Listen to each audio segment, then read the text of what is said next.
morning, everyone. This is Tony from Her Homestead Skills, and this morning I am vacuum sealing the meatballs that I had made previously and froze raw, so that I will be cooking these up individually when I want them. What we do is we pull out as many as we want for dinner that night, and the rest are just resealed in the same bag if we can.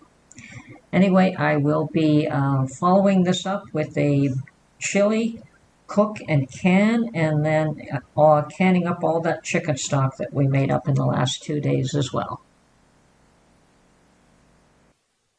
Okay, so I have fried up my onions and my ground beef in my cast iron fry pan, and I've put it in this very large pot along with the green peppers.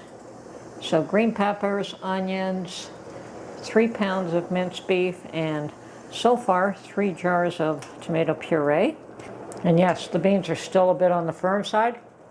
And I will now be adding them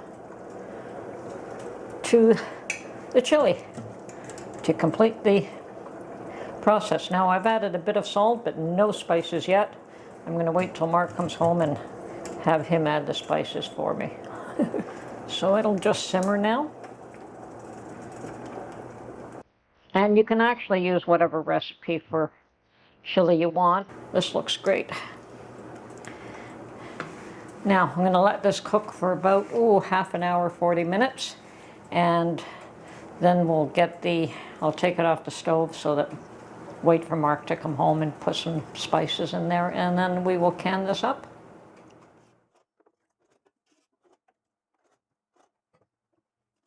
Okay, so at this point, I'm going to debubble. I'm going to use a chopstick and debubble, although I don't really think that it's going to be too much of an issue.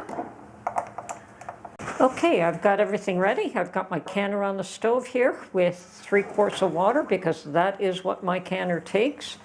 And now we're going to focus on sealing up these jars. First things first, my vinegar in order to clean the rims. And I'm going to do 2 at a time here. And put them in the canner as we go. So my lids are in warm water.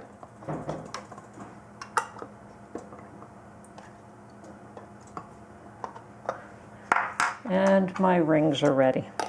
Finger tight.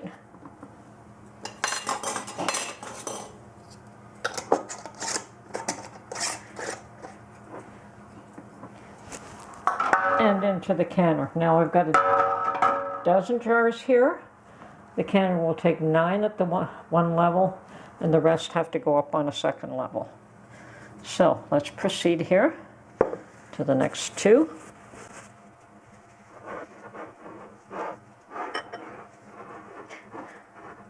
Okay.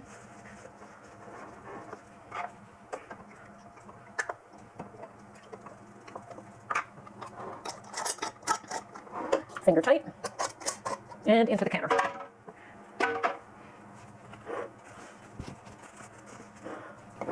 So, just repetitive. Clean the rims, make sure that there is no sediment and no food particles or oils or anything on the rims. Make sure your lids are clean. And seat them as well as you can, center-wise. And then the rings. Continue along here. We've got another 6 to go.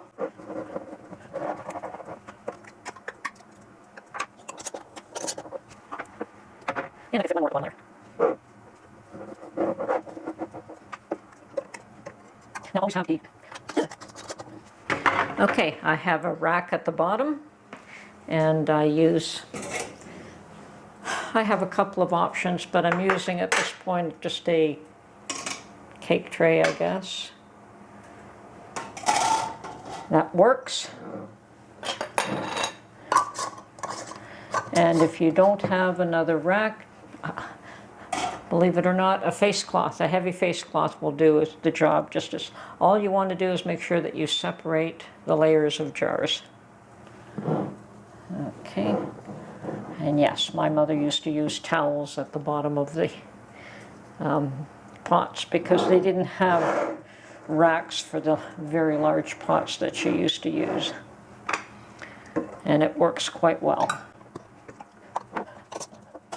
Okay, so the processing time for chili in pint jars is 1 hour and 15 minutes at 10 pounds pressure in my locale. So you do have to adjust based on your altitude.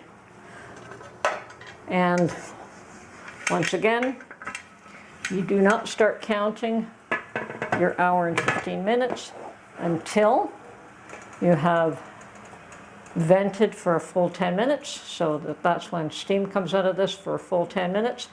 Then you can put the weight on, and once the temperature comes up either to 10 pounds if you're using the gauge, or if you're going by the jiggler, when it starts to jiggle, you know you're at 10 pounds pressure, then you start counting, so that'll be 1 hour and 15 minutes. But be sure to count a full 10 minutes for venting as well. Okay, thanks very much. We'll get back to you when we pull this out. Okay, it looks like the chicken stock is coming along, and I'm ready to put lids and rings on some of these.